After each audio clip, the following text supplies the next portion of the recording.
భారతదేశ రక్షణ సామర్థ్యాన్ని ఆకాశానికి ఎత్తే దిశగా రక్షణ పరిశోధన, అభివృద్ధి సంస్థ DRDO బుధవారం మరో అద్భుత విజయాన్ని అందుకుంది.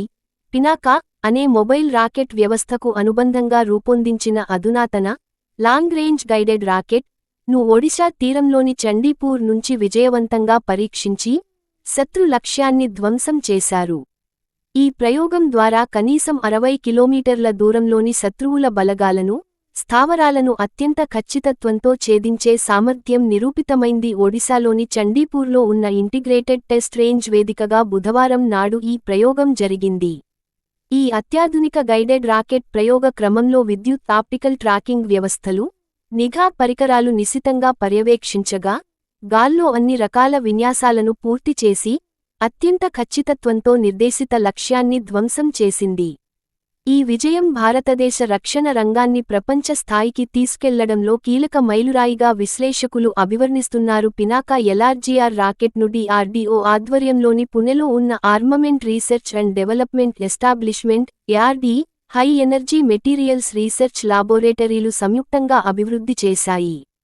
ఈ ఘనత సాధించడంలో హైదరాబాద్లోని ప్రముఖ రక్షణ ప్రయోగశాలలైన defence research and development laboratory DRDL research centre ఇమారత్లు అవసరమైన సాంకేతిక సహకారాన్ని అందించాయి. ఈ మొత్తం ప్రాజెక్ట్ భారతదేశం రక్షణ పరిజ్ఞానాన్ని దేశీయంగానే తయారు చేసుకోవడంలో ఎంతటి సామర్థ్యాన్ని కలిగి ఉందో నిరూపిస్తుంది.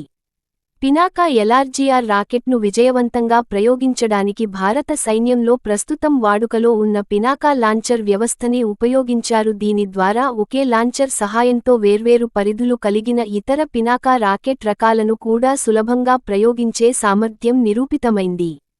ఈ రకమైన బహుముఖ ప్రయోగ సామర్థ్యం క్షేత్రస్థాయిలో సైన్యానికి అత్యంత కీలకం.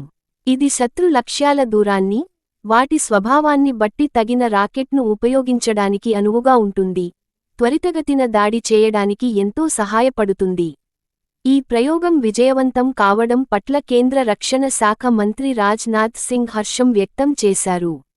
రాకెట్ విజయవంతంగా దూసుకెళ్లడానికి కృషి చేసిన DRDO బృందం, భారత సైన్యం, రక్షణ రంగ భాగస్వామ్య పరిశ్రమలను ఆయన ప్రత్యేకంగా అభినందించారు. స్వదేశీ పరిజ్ఞానంతో లాంగ్ రేంజ్ గైడెడ్ రాకెట్లను తయారు చేసే దేశీయ సామర్థ్యంలో ఇదొక కీలక మైలురాయి అని మంత్రి అభివర్ణించారు.